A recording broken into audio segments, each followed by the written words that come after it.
مفتی صاحب یزید کے بارے یار کتنی اچھی محفل ہے تھانو یزید یار سبحان کیا بات حسینیت کی بات ہے آپ یزید کو لے کر بیٹھے ہیں اوے ہمارا یزید سے کوئی واسطہ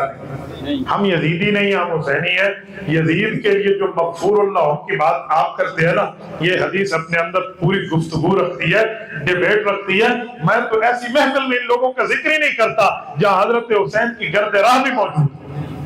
تو ایسا کچھ بھی نہیں ہے بالفرض والمحال میں یہی موقف مان لیتا ہوں یہ جو لوگ کہتے ہیں کہ مغفور اللہم ہے لکھا ہوا ہے جو لشکر وہاں لے کر گیا قسطنطنیہ پہلا تو وہ بخشا ہوا ہوگا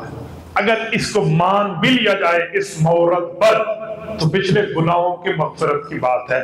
اگلا جڑا اس مکالا مل رہا ہے وہ کتنے لے جا سکتے